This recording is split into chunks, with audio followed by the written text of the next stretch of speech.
할렐루야.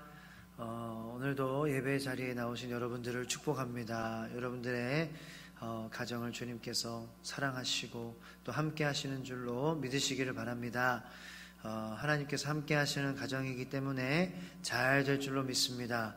이 어려운 시기가 우리에게는 성장통과 같이 성장의 시기요, 더 높이 도약할 수 있는 그러한 소망의 그러한 시기가 될 줄로 믿습니다.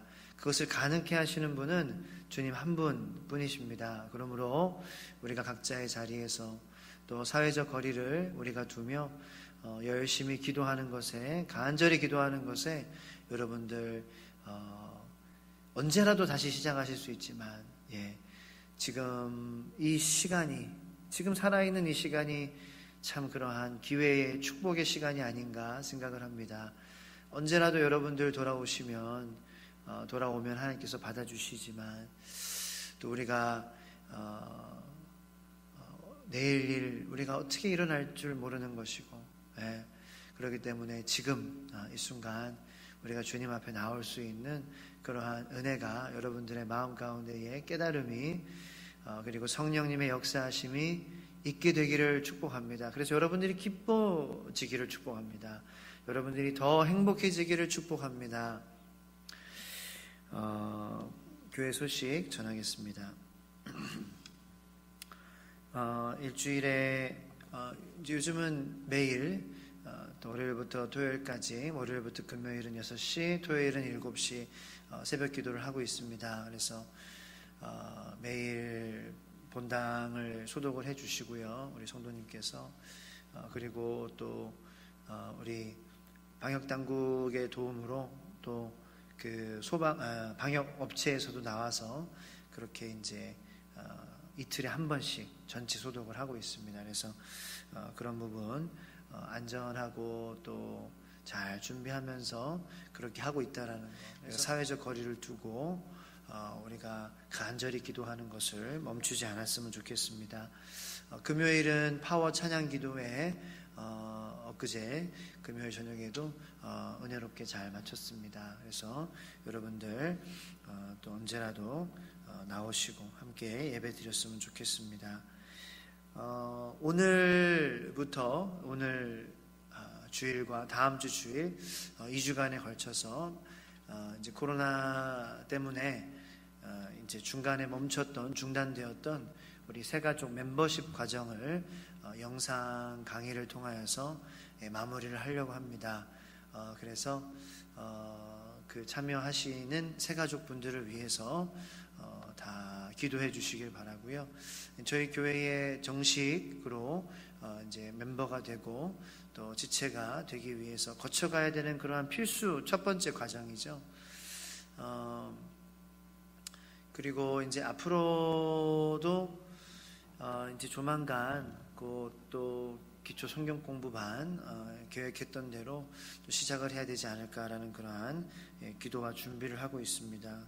그래서 적절한 시간에 또 적절한 방법으로 잘 그렇게 준비되어지고 실행되어질 수 있도록 많이 기도해 주시고, 모임이 이제 5월 달부터는 우리가 여전히 그때에도 사회적 거리를 두고 또 개인적인 그러한 위생, 그리고 모임 간에 그러한 지켜야 될 그러한 안전 수칙들을 잘 지키면서 점차 이제 회복해 나가는 정상화의 궤도로 우리가 올라가는 그러한 5월이 됐으면 좋겠습니다. 그래서 우리의 마음이 또 준비되어 줄 수 있도록 우리가 성령님이 더 마음 가운데에 성령의 불이 활활 타올라야 되겠습니다. 그래서 각자의 자리에서 기도로 우리 정말 소그룹 모임은 정말로 교회 공동체의 정말 핵심이에요. 정말 중요합니다. 목장 모임이 목장에 속해서 목원으로 그렇게 내가 멤버가 되고 소그룹 안에서 함께 은혜를 누리고 내가 또 회개하고 또 위로를 주고, 이게 정말 중요한 것입니다. 이게 본질입니다. 저희 교회는 이 본질을 지켜나갈 것입니다. 그래서 우리 목자분들이 참 귀하고 그러한 중요한 사역을 그렇게 감당해 나가시는데 참 귀한 역할을 합니다. 목자분들을 위해서, 가정을 위해서 많이 기도해 주시길 바랍니다. 영어 성경 읽기 모임을 시간을 변경을 했습니다. 그래서 목요일에는 이제 오후 저녁 시간, 요 시간대에 요 지금 이제 밑에 자막이 나가고 있는데요. 여기 밑에 요 시간에 이제 영어 성경 읽기, 영어로 성경을 읽고 이제 가볍게 설명해 드리고, 그리고 이제 느낀 점을 영어로 한번 말해 볼 수 있도록 도움을 드리는 그러한 간단한, 너무 그리고 걱정하시는 분들이 있는 것 같아요. 여러분들의 얼굴은 나오지 않습니다. 제 얼굴만 나옵니다. 네, 할렐루야. 네, 그래서 제 얼굴만 화상에 등장하고 여러분들은 이제 목소리만 나오니까 내 얼굴이 이제 목사님 어떻게 보냐, 그 부담이 갈 수도 있을 것 같아요. 생각해 보니까. 근데 전혀 기능이 있어요. 비디오를 끄는 거. 그래서 내 모습은 안 나와도 돼요. 여러분들 혹시 그게 걱정이었다면은 전혀 no 메이크업, 잠옷을 입고 있어도 don't worry, 걱정하지 마시기 바랍니다. 괜찮습니다. 네. 그래서 많이 신청해 주시기 바라고요. 그래서 이번 주 수요일까지 신청을 받도록 하겠습니다.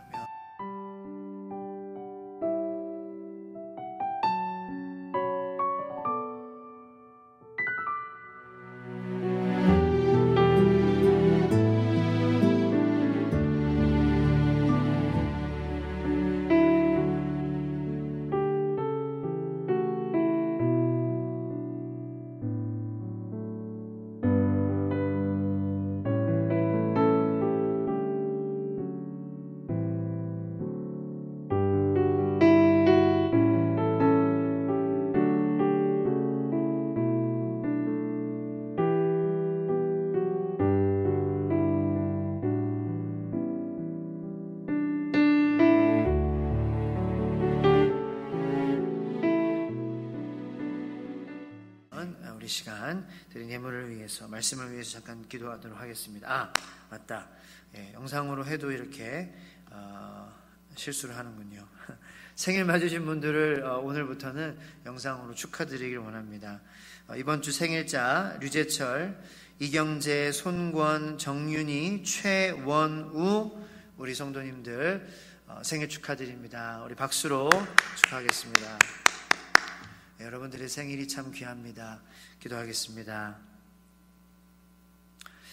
하나님 감사합니다. 귀한 예물을 드렸습니다.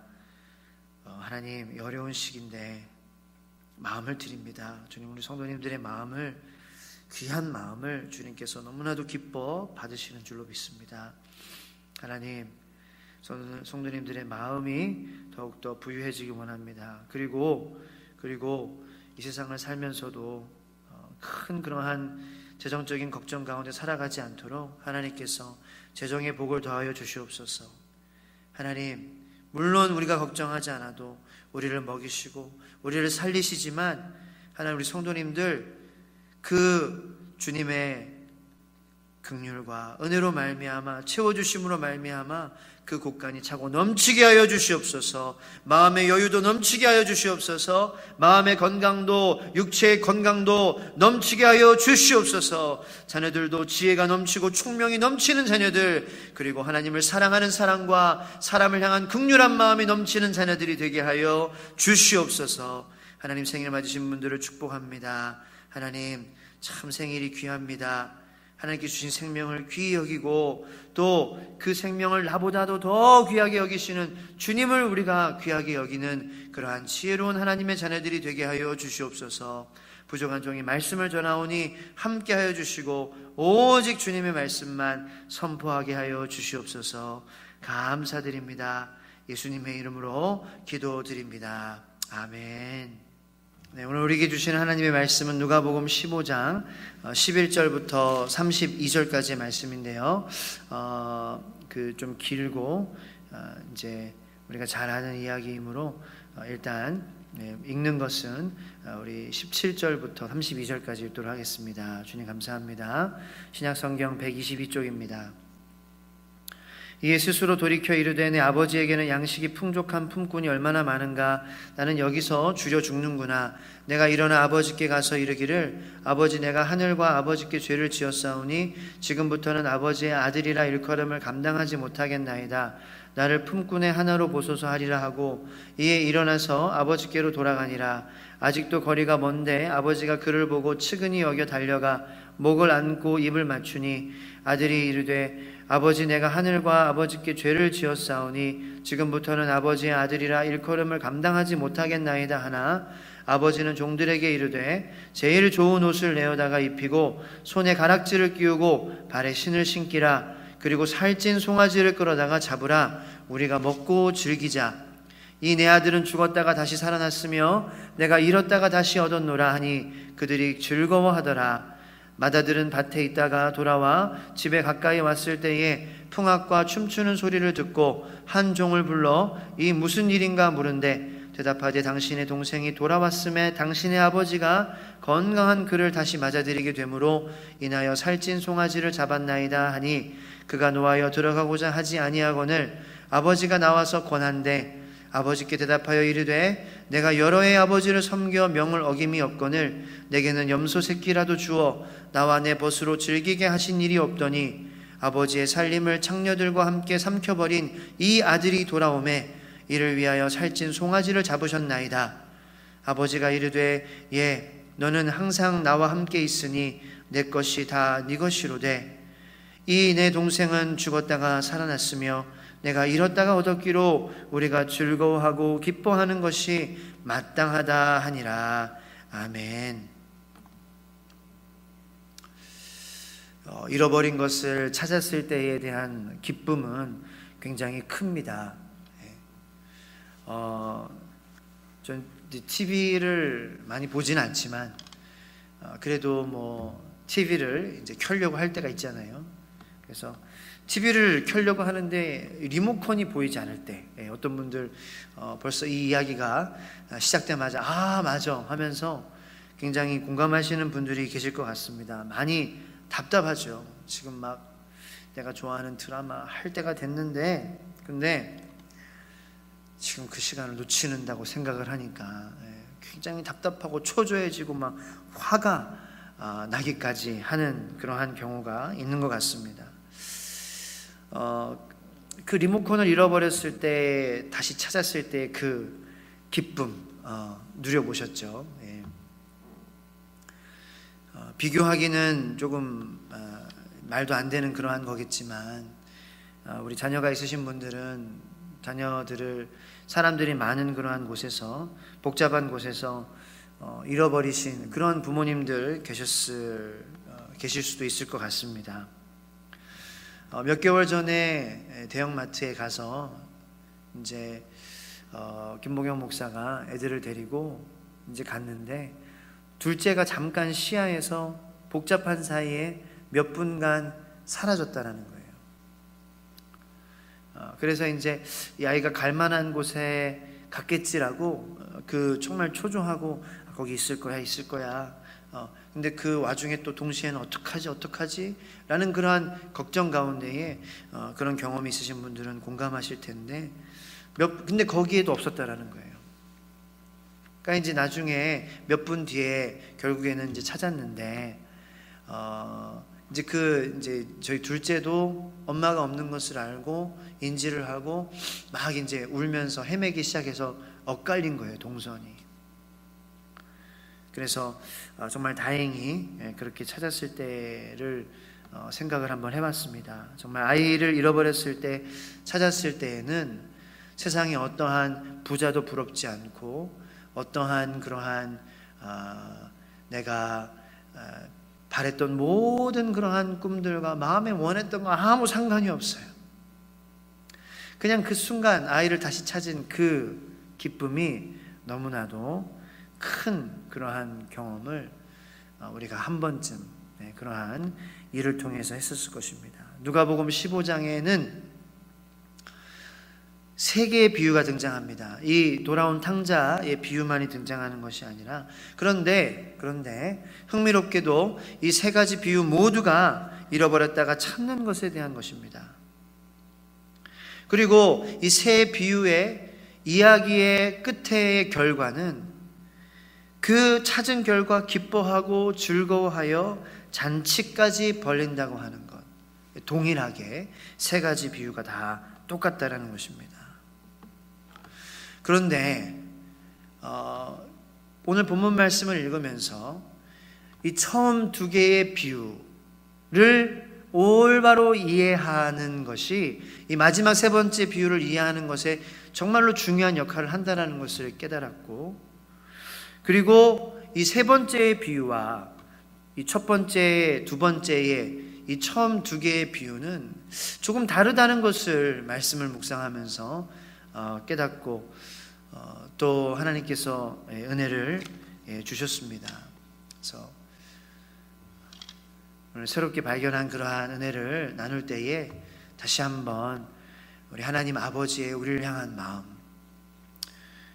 우리가 얼마나 즐겁고 행복하기를 원하시는지 그 하나님의 마음을 우리가 조금이라도 더 한번 생각해보고 깨닫고, 그러므로 즐거워하고 행복하고 기뻐하는 삶의 자리로 저와 여러분들이 나아가게 되기를 예수님의 이름으로 축복합니다. 본문 말씀 시작을 보겠습니다. 1절부터 3절까지 말씀을 잠깐 읽어드리겠습니다. 오늘 본문 말씀은 아니지만 15장 전체가 오늘 본문 말씀 탕자의 비유를 이해하는 데 굉장히 필요한 요소이기 때문에 15장 1절부터 3절까지의 말씀을 읽어드리겠습니다. 모든 세리와 죄인들이 말씀을 들으러 가까이 나오니 바리새인과 서기관들이 수군거려 이르되 이 사람이 죄인을 영접하고 음식을 같이 먹는다 하더라. 예수께서 그들에게 이 비유로 이르시되, 이렇게 15장 처음 3절이 세 절들이 고백하고 있습니다. 우리가 탕자의 비유라는 것은 예수님께서 가르치실 때 사용하셨던 그러한 도구로 꼭 한 가지 교훈을 우리에게 전해주시고자 하시는 그러한 예화의 말씀이 아니라 비유이기 때문에 이 비유 안에는 정말 숨겨지고 정말 탐구되어져야 되고 깊이 읽어져야 되는 그러한 말씀들이라는 것을 우리가 다시 한번 생각해 보기를 원합니다. 보통 우리가 돌아온 탕자의 비유를 들을 때에 그냥 선입관적인 그러한 측면에서 이거는 정말 막대먹은, 정말 아버지의 유산을 받을 때가 아닌데도 먼저 미리 받아서 다 그렇게 이제 안 좋은 곳에 그렇게 소비되어진 그러한 아들을 받아주시는 그 아버지의 사랑에 대해서 이야기하고 있는 것이다. 보통 그러한 큰 줄기로 우리가 그 이야기를 그냥 듣고 그렇구나라고 넘어가는 그러한 경우가 있는데, 그렇게 되면은 참 우리에게 큰 손실이라는 거예요.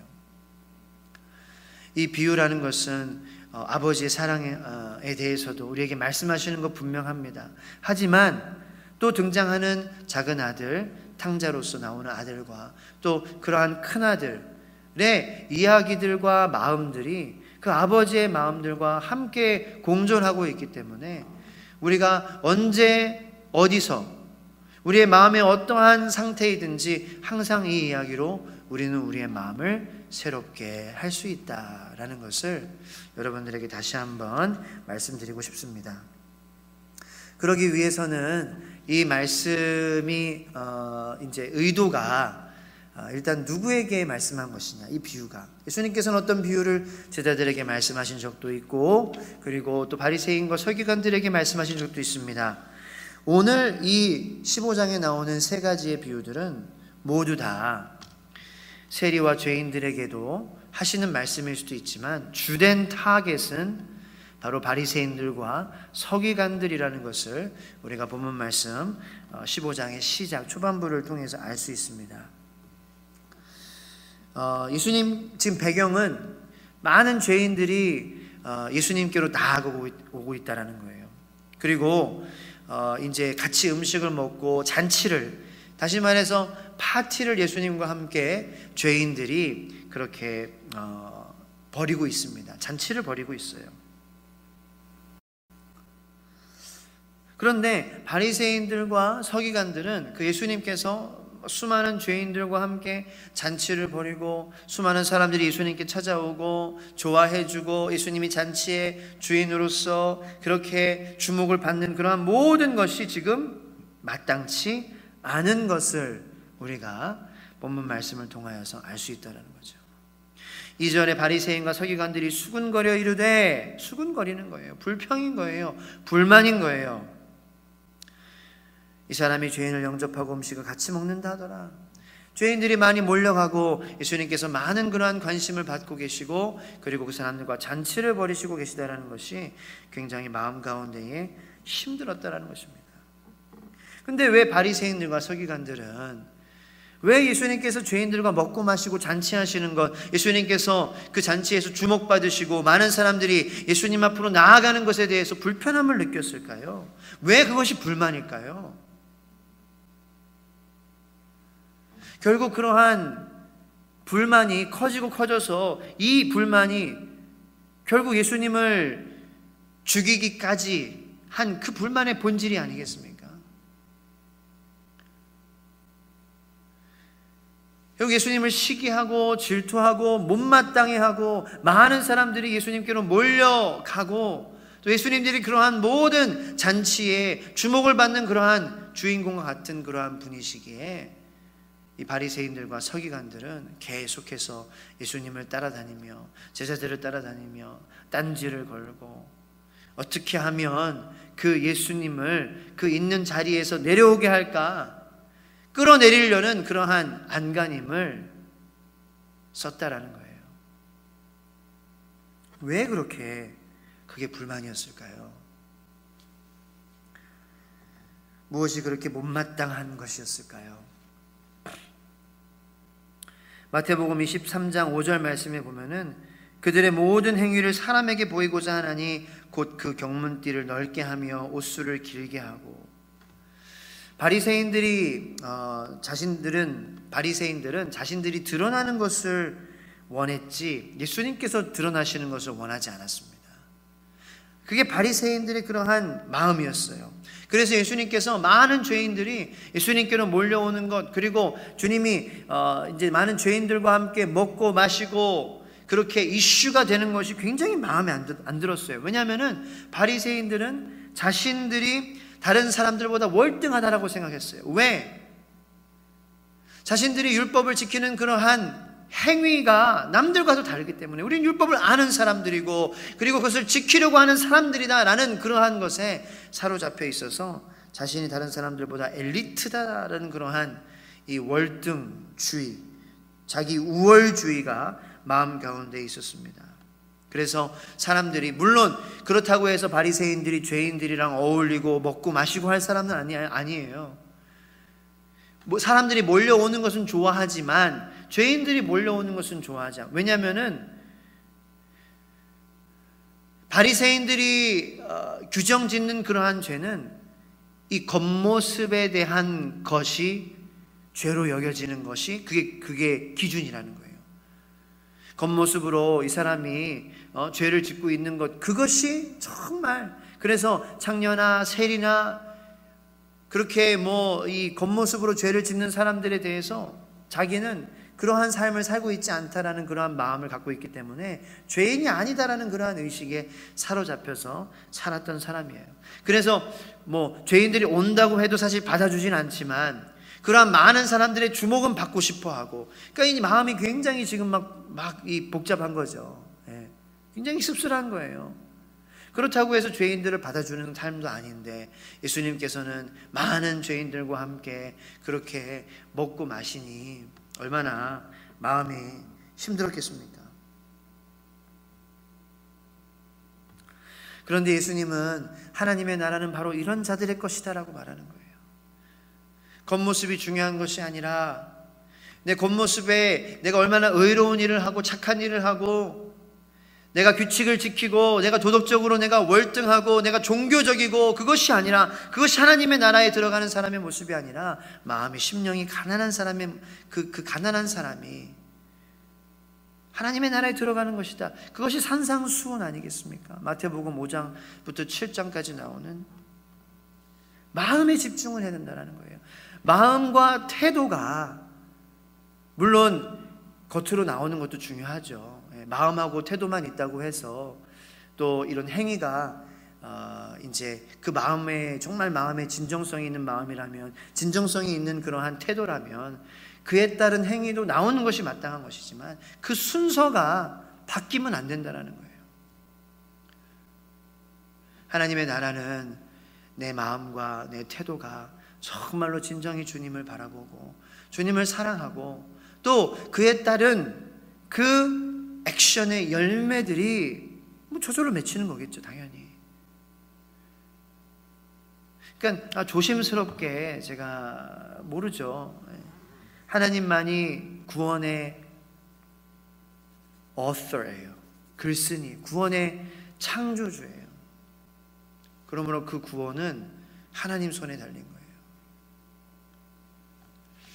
근데 이제 그런 상상을, 하나님 나라에 들어가는 사람은 그러니까 이 세상에서 턱걸이는 있습니다. 턱걸이.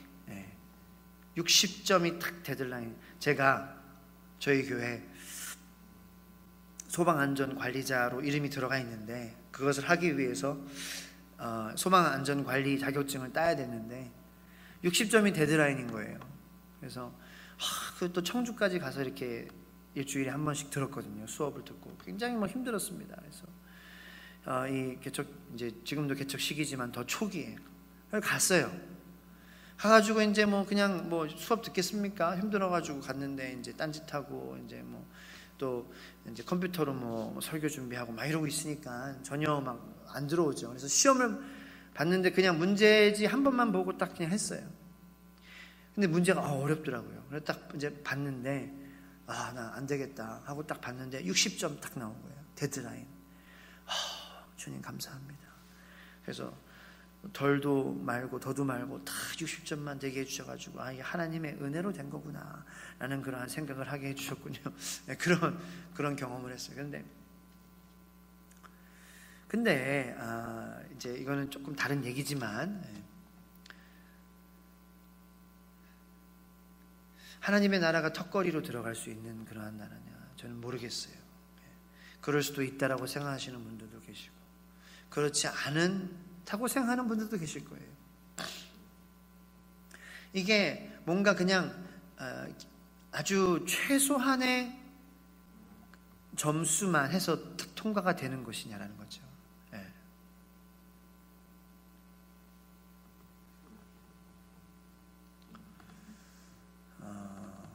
근데 거기에 대해서 갑론을박 여러 가지 그러한 이야기가 있겠지만 일단은 저의 개인적인 신앙에서의 제게 도움되는 그러한 관점은 뭐냐. 그렇게 되면 굉장히 신앙생활이 제가 이 소방안전 공부하는 그러한 과정처럼 정말로 재미없을 거라는 거예요.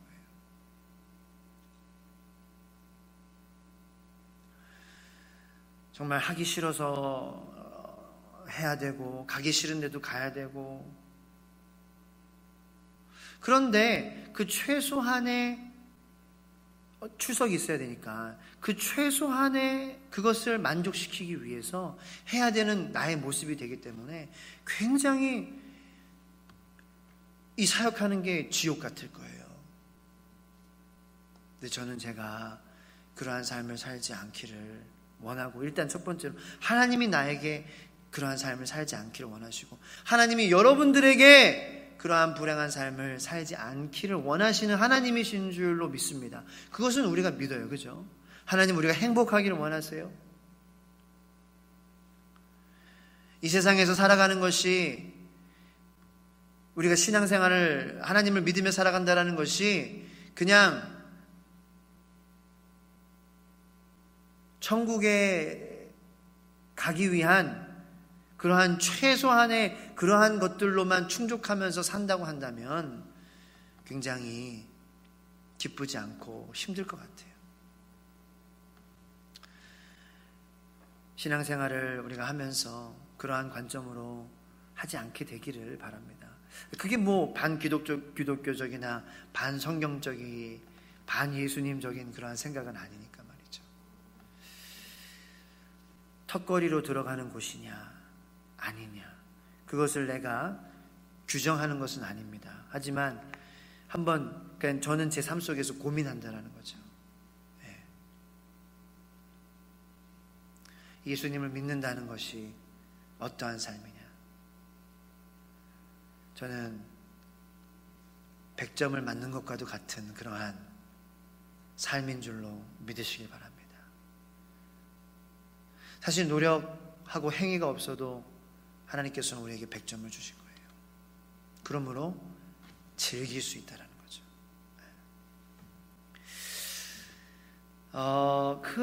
이것이 바리새인들의 마음 가운데에 굉장히 불행한 삶을 살 수밖에 없었던 그러한 마음이 아닌가 한번 생각해 봤습니다. 그래서 예수님께서 마태복음 5장에서 7장까지의 산상수훈을 통하여서 너희들 마음이 문제다라는 거예요. 마음의 예배, 그것이 중요하다. 너희들 예배 드리기 전에 먼저 형제와 화목하고 나에게 예물을 드려라, 예배를 드려라. 주님께서 그렇게 산상수훈에서 말씀하시지 않습니까?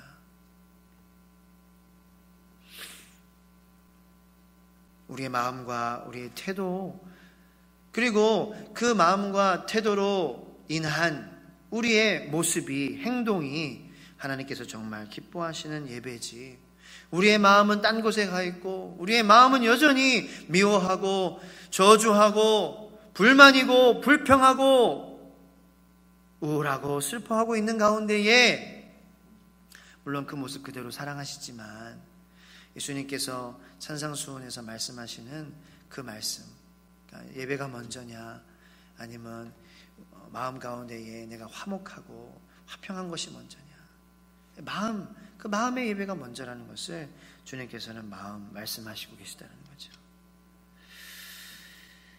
그러므로 누가복음에 등장하는 이 세 가지의 비유는 예수님께서 바리새인들과 서기관들의 불편한 마음에 지금 하시는 말씀이라는 거예요.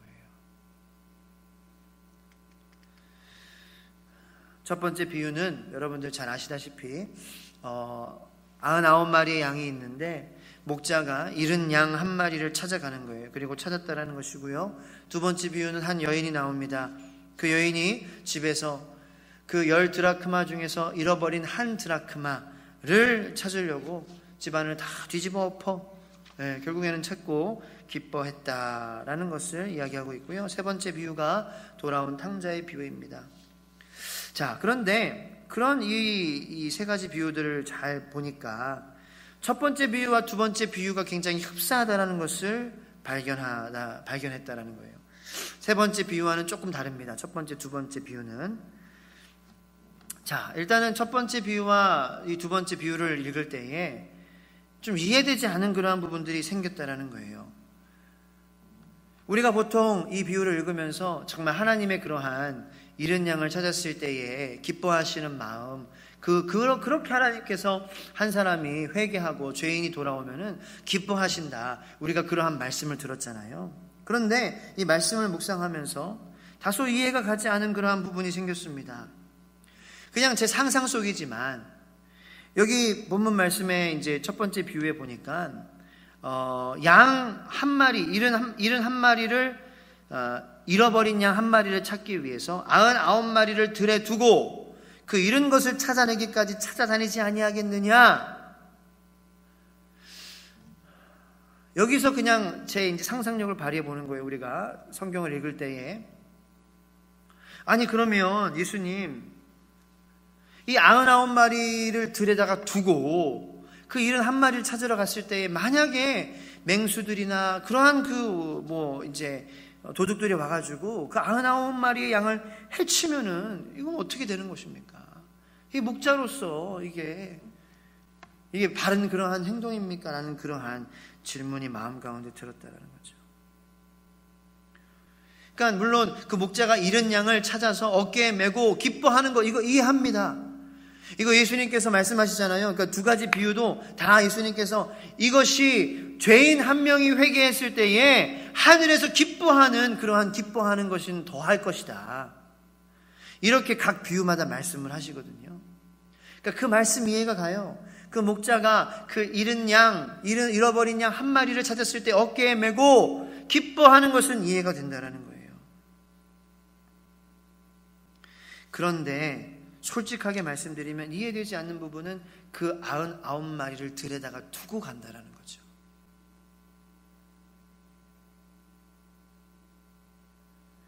그리고 그 한 마리의 잃은 양을 찾았을 때 기쁨은 공감이 가지만 그 양을 찾고 나서 많은 사람들을 초대해가지고 파티를 벌이는 것, 이거는 조금 이해가 안 간다라는 거예요. 왜냐하면 초대를 하고 음식을 대접한다라고 했을 때에 여기 있잖아요.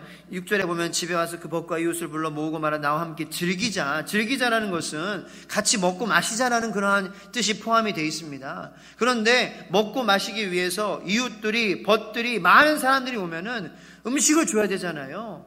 채소만 먹게 할 수 없지 않습니까?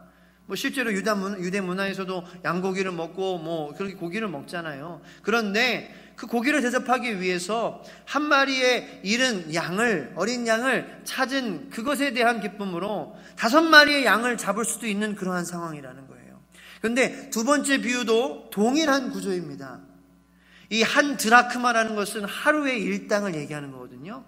그 하루의 일당이 물론 소중한 돈입니다. 어떤 사람들에게는 귀중한 돈입니다. 그래서 집안을 다 뒤집어 엎었어요. 그냥 막 밝히고 어두운 곳에도 막 이렇게 등불까지 켜가면서 쓸며 다 막 찾아냈어요. 그래서 찾아서 기뻐하는 것은 이해가 돼요. 그런데 그 찾아낸 그 기쁨을 벗을 부르고 이웃을 부르고 모으고 말하되 나와 함께 즐기자. 그러면은 그 한 드라크마보다 더 많은 돈을 소비할 수 있다는 거예요. 이것이 뭔가 이게 단순히 주님께서 우리를 찾으셨을 때 기뻐하시는 그러한 모습, 찾으시는 그러한 모습이라고 얘기하기에는 조금 어딘가 맞지 않는 이야기를 다른 교회 다니지 않는 사람들에게 들려줬을 때에 야, 그 바보 아니야? 물론 주님의 사랑, 우리를 향한 사랑은 바보 같습니다. 네. 우리가 어제 죄를 지고 오늘 주님 앞에 나와도 주님은 그것을 주님 앞에 나오는 자들의 마음을 회개를 받아주시고 씻어주시기 때문에 바보 같으세요. 그런데 그러한 이 바보의 측면이 아닌 조금 너무 선을 넘는 그러한 모습이 있다는 거죠. 선을 넘는.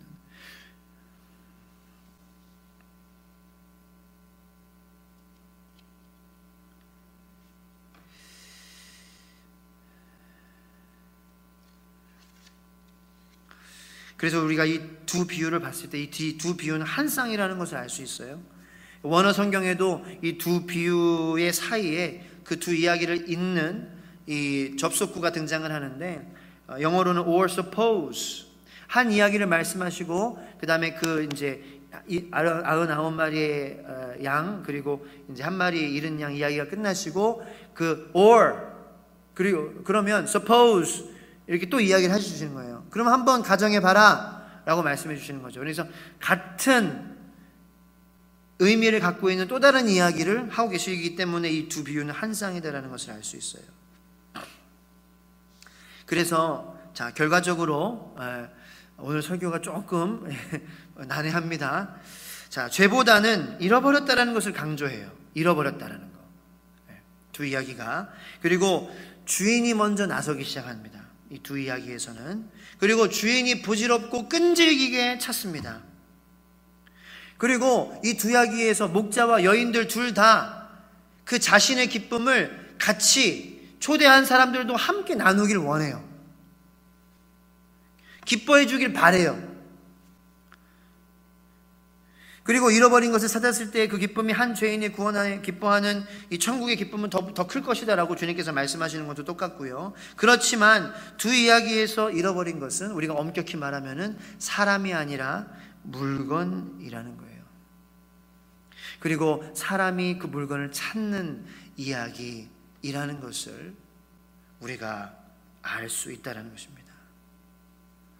그러므로 물론 비유이기 때문에 이 두 사람이 잃은 양과 잃은 드라크마를 찾았을 때의 그 기쁨보다 한 죄인이 회개하고 돌아오는 것에 대해서 하늘이 기뻐하는 것은 더 크다라는 것을 말씀해 주시는 그 아버지의 사랑을 이야기하고 있기도 하지만, 이 두 이야기의 주된 의도는 하나님이 잃어버린 사람들을 찾는 모습이 아니라 사람이 잃어버린 것을 찾을 때의 모습을 이야기해 주시기도 한다라는 것입니다.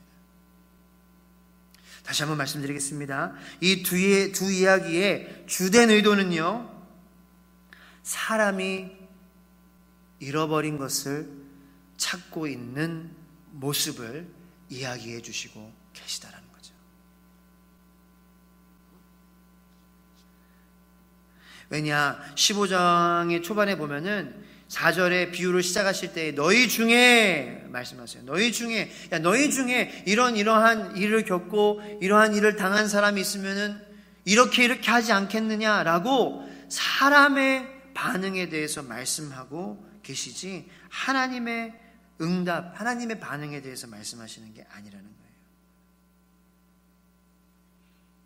제가 좀 전에 말씀드렸다시피 잃은 것을 찾았을 때 기뻐하는 것은 공감합니다.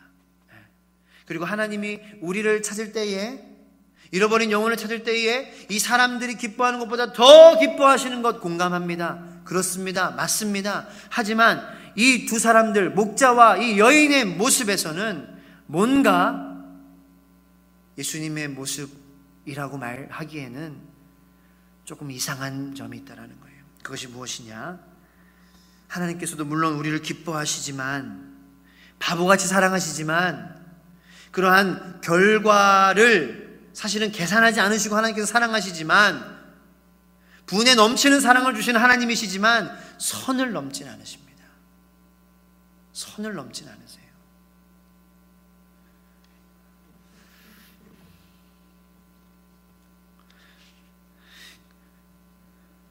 그 선을 넘게 되면은 뭔가 이해되지 않는 그러한 모습, 불완전한 모습, 뭔가 불안정적인 모습이 발견되기 때문이에요. 여기 목자와 여인의 집안을 다 뒤집어 엎는 그러한 모습, 그리고 99마리의 양을 들에다가 놔두면서까지 그 잃은 양을 찾으러 떠나가는 그러한 목자의 모습, 그리고 중요한 것은 그것을 찾았을 때 기뻐하는 것은 정말로 이해가 가지만, 그 자신이 가지고 있는 그러한 이 선을 넘으면서까지 그렇게 한 모습을 보면서 뭔가 이게 맞지가 않는다라는 거예요. 하나님의 모습이라고 하면. 왜? 사람이기 때문에. 한 마리의 어린 양을 찾아서 5마리의 양을 희생시킨다?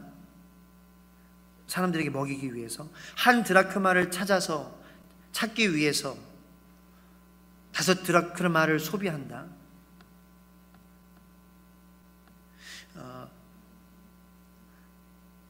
그러니까 예를 들어서 하나님이 한 사람을 구원하기 위해서 수많은 사람을 희생시킨다.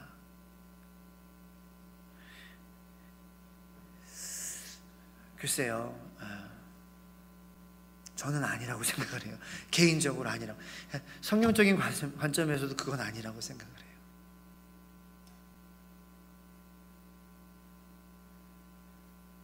하나님에게는 모든 영혼들이 다 소중하잖아요.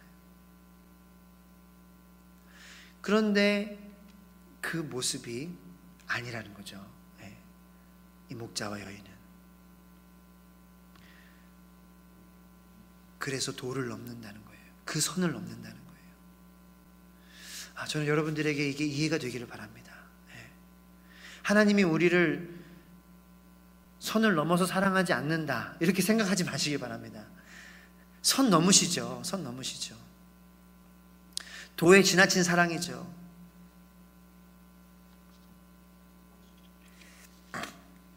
근데 이 비유, 첫 번째, 두 번째 비유를 보면서 열린 마음으로 제가 말씀을 보려고 하는 거잖아요. 여러분들도 아시다시피 이겁니다. 반드시 이겁니다라고 하는 것이 아니라 비유기 때문에 하나님의 기뻐하시는 마음도 있지만 그 잃어버린 물건에 대한 선을 넘어서는 나의 모습, 도에 지나치는 나의 모습이 이 이야기를 통해서 느껴지더라고요. 제게 강박 같은 것이 있습니다. 뭔가 하나에 집착하면은 포기하지 않는 그러한 마음 같은 게 있어요. 그래서 예전에 이제 중요하지 않은 건데도 이제 내가 이 물건인데 찾아야 된다. 그래서 학교 갔다 와서 찾으면 돼요. 그리고 당장 없어도 되는 거예요. 근데 내게 정말로 중요하게 여겨지는 그러한 물건이기 때문에 나는 학교에 지각하는 일이 있더라도 그것을 꼭 찾고 가는 거예요. 그래서 귀엽고 늦게까지 집에서 다 막 서랍들 막 다 뒤지고 막 침대도 다 엎어버리고 막 옛날에 있던 가방들 막 다 꺼내고 그런 경험 해보신 분들 계십니까? 아니 꼭 그런 물건이 아닌데도 불구하고 내게 정말로 중요하게 여겨지는 그러한 물건이기에 정말 그러한 중요한 것들을 다 잊어버린 채 그렇게 귀엽고 찾아버리는 그러한 모습을 발견할 때가 많이 있었어요. 그런데 예전에 내가 그랬다고 그러지만 지금은 안 그럴까요? 지금은 나에게 이러한 강박의 모습이 없을까요?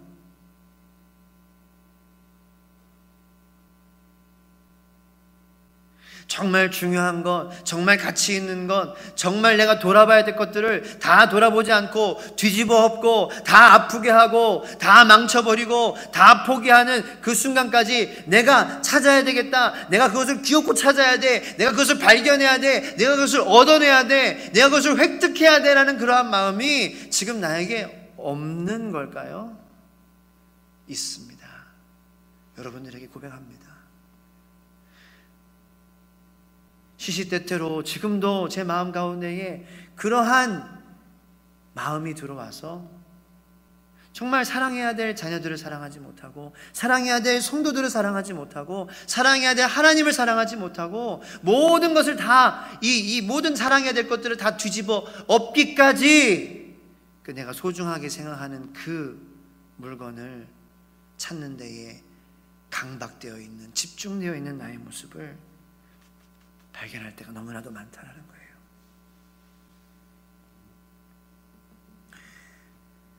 그리고 정말 소름 끼치는 사실은 무엇인지 아십니까? 내가 그렇게 해서 찾았어요. 내가 그렇게 해서 얻었어요. 그런데 사람들이 알아주지 않고 인정해주지 않고 칭찬해주지 않으면 뭐 그렇게 그것 가지고 집착을 해.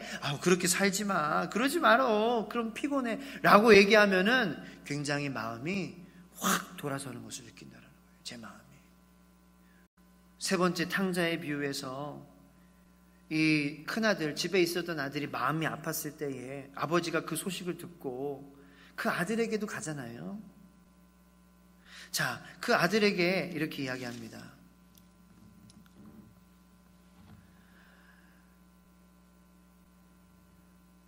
이제 큰아들이 따지죠.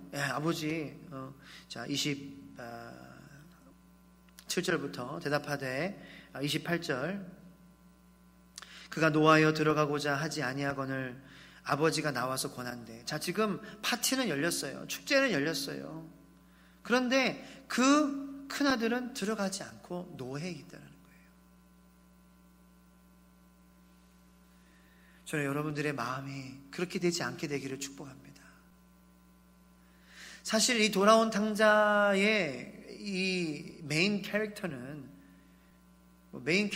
게 사실은 가장 중요한 것은 아버지의 사랑이죠. 하나님 아버지의 예수님의 사랑인데 돌아온 탕자의 그러한 그 관점에서 이 이야기가 돌아가는 것이 아니라 사실은 이 이야기는 잃어버린 두 아들들에 대한 이야기예요. 사실 이 아버지는 둘 다 잃어버렸어요. 근데 이제 그 중에 한 아들을 찾은 거죠.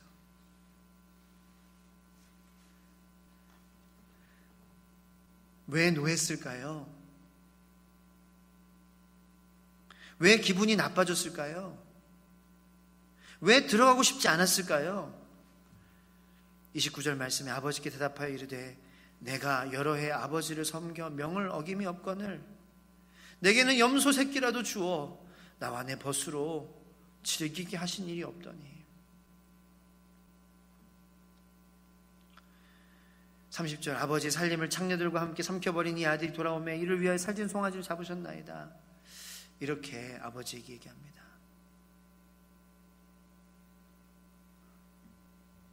형은 비록 지금까지 아버지와 계속 같이 있었지만 여전히 자신의 것 그리고 자기가 한 것에 대한 긍휼과 자비 때문에 아버지와는 불행한 삶을 살았어요. 다시 말해서 자기가 앞으로 지금까지 한 일들에 대해서 그리고 지금 하고 있는 일에 대해서 그리고 앞으로 내가 할 일에 대해서 소중히 여기는 마음, 긍휼히 여기는 마음, 그것에 대한 긍휼과 자비의 마음 때문에 아버지와는 불행한 삶을 살고 있었다는 거예요. 여러분들 이 이야기를 통하여서 저는 여러분들이 행복한 삶을 살게 되기를 축복합니다. 그 비결이 무엇이냐? 주님께서는 앞서 두 비유를 통하여서 말씀해 주시는 거예요. 그리고 최종적으로 이 세 번째 비유를 통하여서 우리에게 확신의 말씀을 해주시는 것입니다. 확정해 주시는 것입니다. 바리새인들아, 서기관들아, 나는 너가 행복하기를 원해. 그래, 너는 지금까지 이 이스라엘 땅 가운데 지켰어. 이 땅을 떠나지 않았어. 이방인과 같이 되지 않았어. 저기 멀리 떠나지 않았어. 하지만 너의 그러한 율법의 관습들과 행위들, 그 너의 모습들을 너무 소중히 여겨. 그것에 대한 너희 것들에 대한 그러한 자비와 긍휼과 소중히 여기는 마음이 너무 커.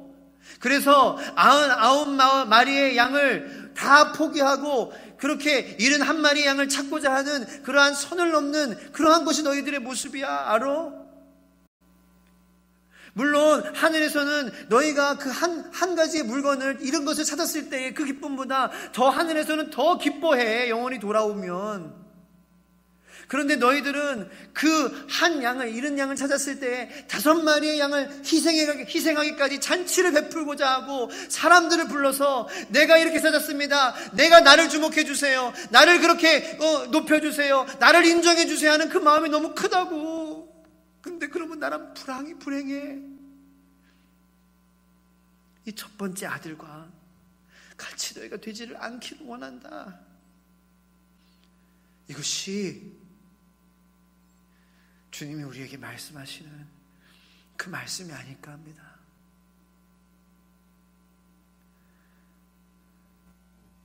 하나님의 우리를 향한 사랑은 어떠한 사랑이냐고요? 우리를 감싸 안아주시고 우리가 아니야, 넌 아들이야. 너는 예전부터 지금까지 아들이야. 그 작은 아들은 아버지가 나를 품꾼으로도 삼아주시면 좋겠다 이렇게 생각했지만 아버지와 함께 있는 것이 좋은 것이구나 그렇게 생각하며 아버지 앞에 그리고 하나님 앞에 회개하는 그 아들에게 아버지는 너는 여전히 내 아들이야. 너는 변함없이 내 아들이야. 그리고 그 아들이 창피당하지 않도록 그 아버지는 먼 길까지 나와 그 아이들의 더러운 옷을 벗겨주시고 새 옷으로 입혀주시고 그 아들의 그 찢어진 신발을 갈아 신겨주시고 새 신으로 신겨주시는 그러한 아버지라는 것을, 그리고 마침내 아버지와 아들은 함께 즐거워하더라. 24절 말씀이에요. 이 내 아들은 죽었다가 다시 살아났으며 내가 잃었다가 다시 얻었노라 하니 그들이 즐거워하더라.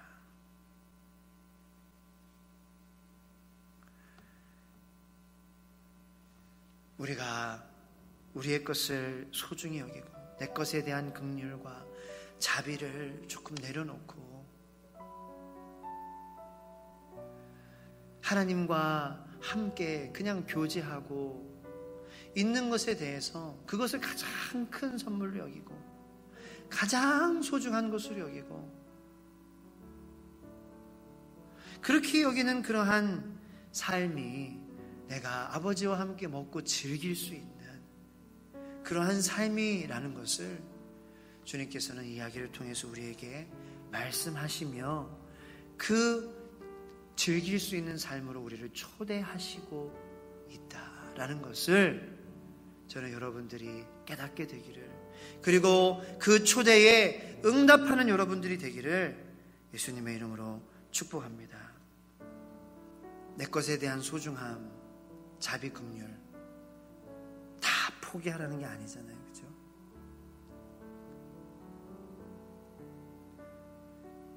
그런데 그렇지 않으면 불행한 삶을 사는 거예요. 하나님이 잔치를 벌이셨음에도 그 잔치에 얼른 천국 잔치에 들어가야 되는데 내 마음이 노해져서 화가 나서 나 안 들어갈 거예요 라는 그러한 마음을 저와 여러분들이 갖지 않게 되기를 바랍니다. 하나님 잔치 열어주시면 얼른 들어갈 수 있는 그러한 하나님과의 벽이 없는 관계가 되기 위해서 하나님과 내가 하나님 안에 있고 하나님이 내 안에 계시는데 하나님 자체를 내가 소중하게 여기는 그러한 연습을 자꾸 해야 된다는 거예요. 그래서 기도하고 찬양할 때에도 우리가 하나님 찬양 받으시는 주님이시기에 그냥 감사합니다. 뭔가 하나님이 주시는 그러한 주시는 것으로 내가 기뻐하고 내가 그것을 바라는 것이 아니라 하나님 자체가 선물입니다. 찬양하는 자체가 선물입니다. 기도하는 것 자체가 선물입니다. 응답되고 안 되고요 다 응답해 주셔요. 하나님께서. 그죠? 노도 응답이고요 wait 응답이고요 기다려라 그리고 yes도 응답이잖아요. 그러므로 기도하는 자체가 선물입니다 라고 그 하나님의 존재 자체를 즐겨서 정말 하나님과 함께 즐길 수 있는 여러분들 되시기를, 이 큰하늘과 같이 되지 않게 되기를 예수님의 이름으로 축복합니다. 하나님의 마음은 어떨까요?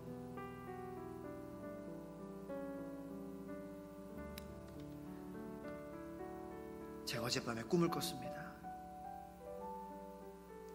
제게 두 아이가 있잖아요.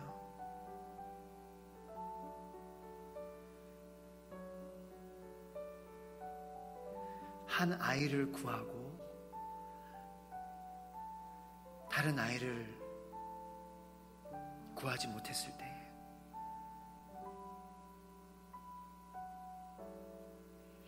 그 아버지의 마음은 어떨까요? 어머니의 마음은 어떨까요? 우리가 한번 생각해 보자는 거예요. 그 하나님의 마음이 여러분들에게 전달되길 바랍니다. 한 아이는 떠내려가고 한 아이만 배에 있을 때에 그 아버지의 마음은 어떨까요?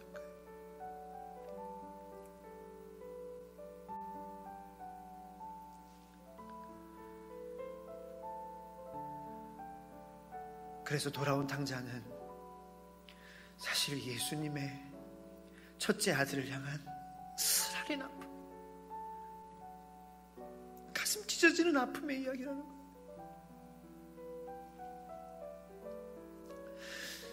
저는 이 말씀을 듣는 모든 성도님들이 행복하기를 바랍니다. 주님과 즐거우시길 바랍니다. 그리고 이 아파하는 주님의 마음을 우리가 생각해보는 그러한 한 주가 되길 바랍니다. 여러분들, 이 이야기는 너무 리치합니다. 너무 깊어요. 한 주 동안 계속 묵상할 거예요. 저는 수요예배 말씀도 또 다른, 또 뻗어나가는 이야기가 있어요. 여러분들 말씀 묵상 교재 아직 20권 정도 남아있어요. 많이 남아있어요. 꼭 신청해 주시기 바랍니다. 꼭 신청하시고 못 가면 제가 배달해 드릴게요. 민윤정 간사님에게 꼭 신청하시기 바랍니다. 그래서 이 말씀 묵상 우리가 살아갈 길은 하나님 말씀이잖아요. 우리 자녀들이 살 길은 하나님 말씀뿐이잖아요. 이 말씀 붙잡고 우리가 살자고요. 다시 회복하자고요. 꼭 신청해 주시기 바랍니다. 신청 안 하신 분들 꼭 신청해 주시기 바랍니다. 말씀 묵상, 말씀을 우리가 묵상해야 됩니다. 우리 이 시간 좀 기도했으면 좋겠습니다.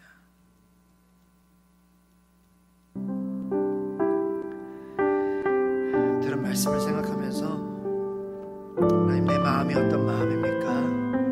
내 마음을 생각해보며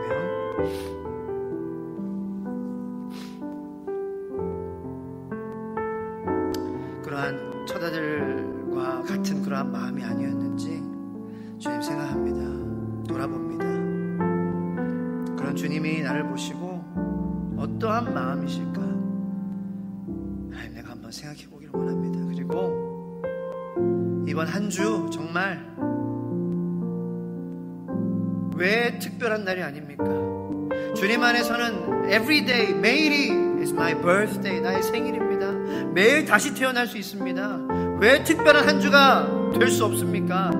무엇이 하나님의, 우리를 향한 하나님의 사랑을 막을 수 있습니까? 코로나도 막을 수 없습니다.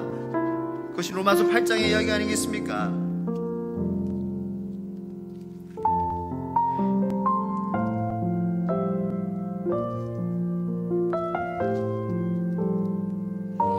누가 우리를 그리스도의 사랑에서 끊으리요? 환난이나 공고나 박해나 기근이나 적신이나 위험이냐 칼이랴. 이 세상의 어떠한 것도 주님의 우리를 향한 사랑으로부터 사망이나 생명이나 천사들이나 권세들이나 현재일이나 장래일이나 능력이나 높음이나 깊음이나 다른 어떤 피조물이라도 우리를 우리 주 그리스도 예수 안에 있는 하나님의 사랑에서 끊을 수 없으리라. 이 코로나도 우리의 마음 가운데 있는 그러한 두려움과 그러한 서먹함도 지금까지 내 것들을 소중히 여기고 내 것에 대한 자비와 긍휼로 쓴 마음이 들고 노한 마음이 들고 아버지께 서운한 마음이 들고 아버지께 화난 마음이 들어서 그 아버지 잔치에 내가 참여하지 않겠다라는 그러한 불순종의 마음을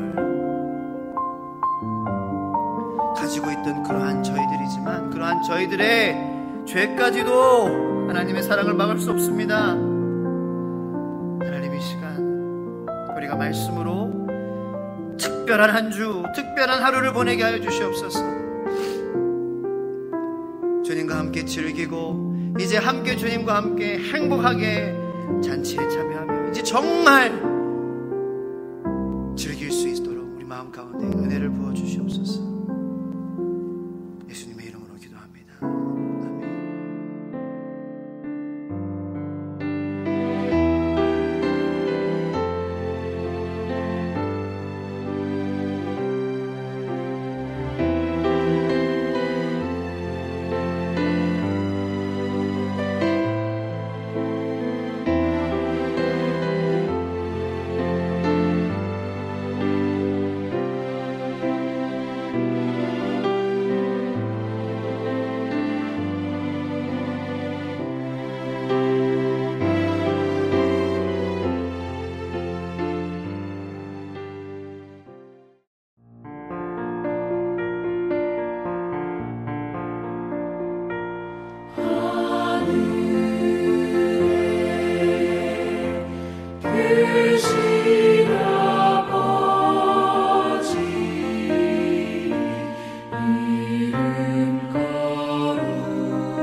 she